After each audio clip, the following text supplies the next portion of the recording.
Hello again, it's Lock Noob, and in front of you is not a Yale Y130-70 discus lock, but a P130-70.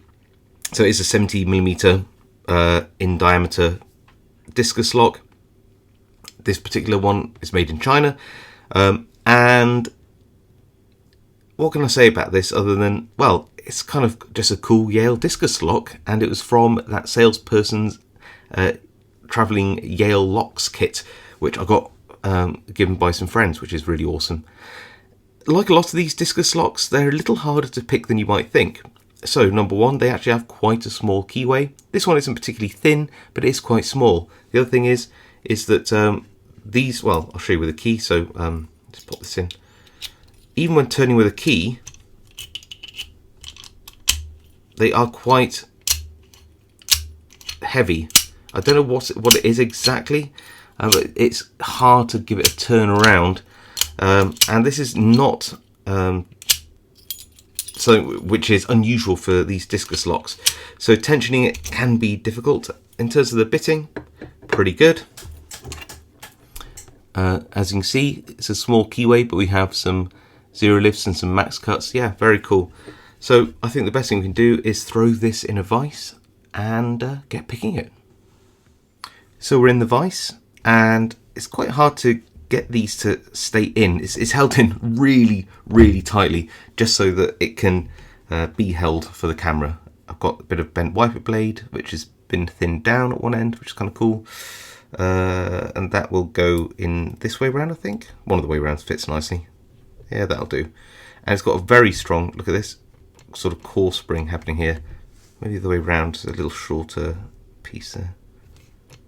Yeah, that's a bit more comfortable, but it's very strong, and combined with this, I don't know, it's very heavy to draw this shackle round as well.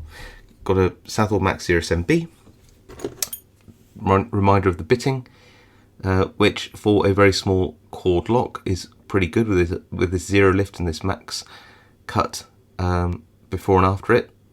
Yeah, it's pretty cool. Okay, let's have a go. So 3 is solid, so that's 2, just there. 1.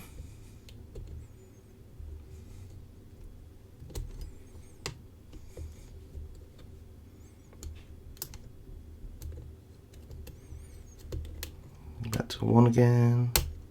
Bit of counter rotation on that, do you see? Just concentrate on 2, that's good.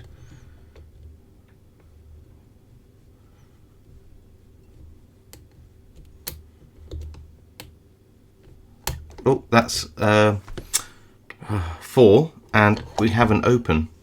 Now, that is interesting because I did not pick 5 and it felt picked at the back. I think that 3 didn't need to be picked, it was zero lift. 2 needed picking all the way up. 1 needed to be picked. 4 needed to be picked, but I think, I did do a video on this a few years back now, that the driver pin in this position is too short, and actually is already, you've got driver pin plus key pin already at shear at the top of the driver pin. It's the only explanation I can think of as to why this lock opened without me needing to pick pin 5. That's unusual for Yale. They've usually got better tolerances than that, but here's the lock open, and I think that goes some way to maybe giving evidence that that could be the case. Anyway, that is a very cool Yale round-bodied lock. I'll have to look at the name again, the P130-70. Very cool, very nice. Like the little detailing on the side. Yeah, cool lock. Hope you liked it too. If you did, leave a like. If you haven't subscribed to my channel, please subscribe. It really helps me out. And of course, I'll see you all next time.